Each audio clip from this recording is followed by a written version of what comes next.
Hai korang, hari ni jom tengok cara saya buat kek batik crunchy. Okey, jom kita buat.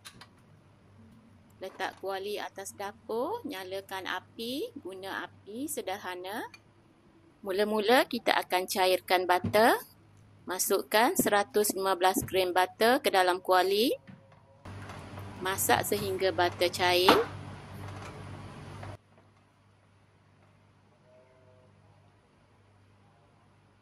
Bila butter dah cair, kita masukkan 150 gram susu pekat, 75 gram dark coklat. Boleh gunakan coklat coin ataupun coklat bar. Di sini saya gunakan dark coklat bar yang dipotong kecil-kecil. Masak sehingga coklat mencair sepenuhnya. Saya juga masukkan sedikit garam. Kacau sebati.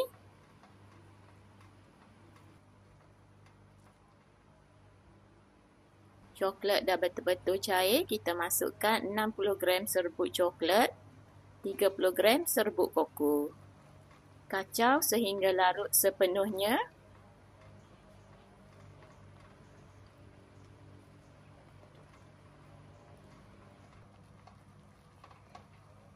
Apabila kesemua bahan sudah larut sepenuhnya, masukkan setengah sudu kecil esen vanila. Kacau sekejap. Kemudian masukkan 25 gram susu full cream ataupun boleh gunakan susu sejat. Kacau rata sehingga larut semuanya. Kemudian matikan api. Satu bungkus biskut Mary patah-patahkan.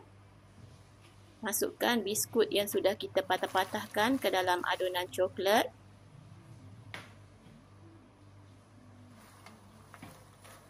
Gaul rata sehingga semua biskut bersalut coklat.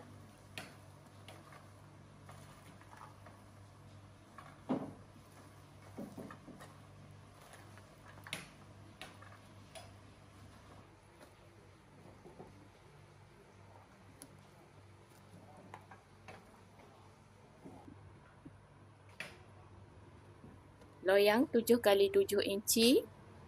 Dialas menggunakan baking paper. Masukkan biskut ke dalam loyang. Susun biskut betul-betul biar padat. Jangan sampai ada yang berongga. Jika tidak diisi dengan padat, hasil kek kita nanti tidak cantik. Akan kelihatan berlubang-lubang.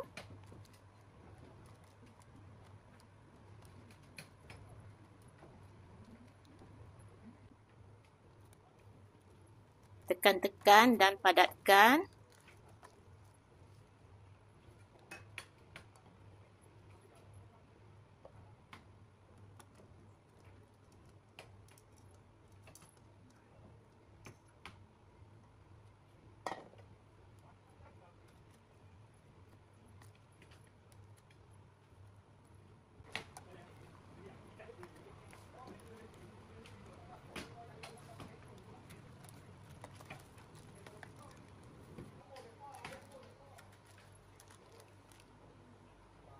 Seterusnya kita akan sediakan topping.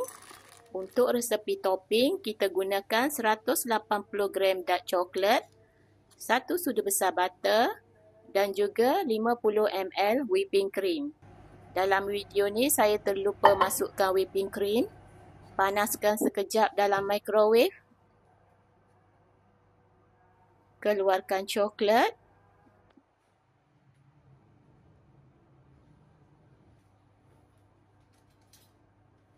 Kacau sehingga semua sebati.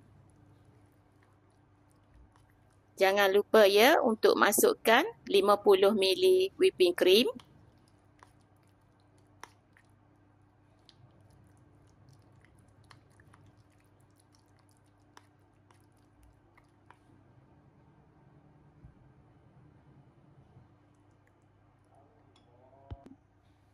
Tuangkan topping ke atas biskut dan ratakan.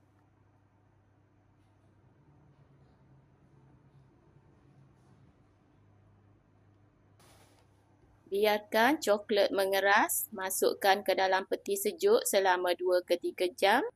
Kemudian boleh keluarkan dan potong. Selamat mencuba dan semoga bermanfaat.